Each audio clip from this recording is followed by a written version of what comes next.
스승의 날이었던 그제 조국 전 법무부 장관이 SNS에 스승의 날을 맞아 받았다며 케이크 사진을 공개했는데요.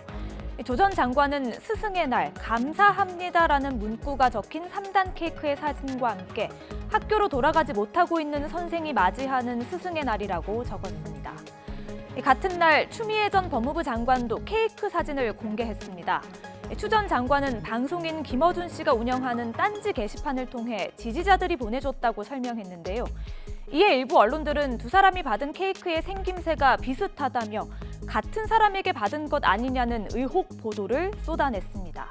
그러면서 조 전 장관이 해당 게시물을 삭제했다며 케이크를 보낸 것이 제자들이 아닐 수 있다는 생각에 마음이 복잡해진 것 아니냐는 의문을 제기하기도 했습니다. 국민의힘 허은하 의원도 조 전 장관의 케이크에 대해 제자들의 선물이 아니라 김어준 씨의 하사품이라고 비꼬았는데요. 조 전 장관 즉각 반박했습니다.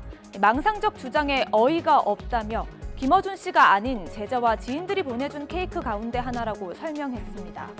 그러면서 케이크 사진을 삭제한 적 없다면서 사실 확인 없이 보도한 일부 언론들을 비판했는데요. 이와 관련해 허 의원 측은 뉴스가 있는 저녁 제작진과의 통화에서 언론 보도와 추 전 장관이 공개한 사진을 보고 추측해 이야기한 것이라고 답했습니다. 하지만 허 의원 자신의 SNS를 통해서는 다음부터는 기프티콘으로 케이크를 받으라며 거듭 비꼬았습니다.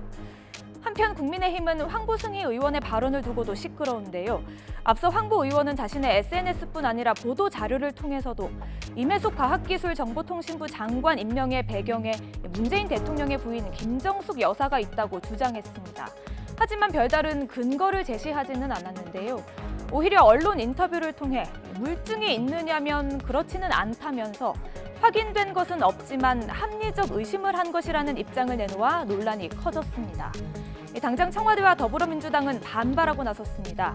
민주당 윤건영 의원은 헛발질을 제대로 했다며 무조건 지르고 보자는 심보가 참 고약하다고 비판했습니다.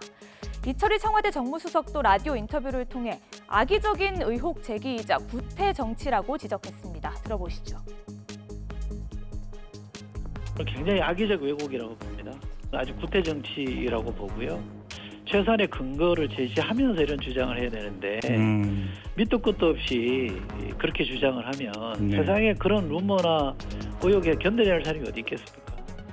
특히 인사 관련해서 이런 문제 제기는 저는 반드시 건절돼야 된다고 봅니다. 이에 대해 황보승희 의원 측은 뉴스가 있는 저녁 제작진의 질의에 구체적인 답변은 거부했습니다. 뉴스가 있는 저녁 안비령입니다.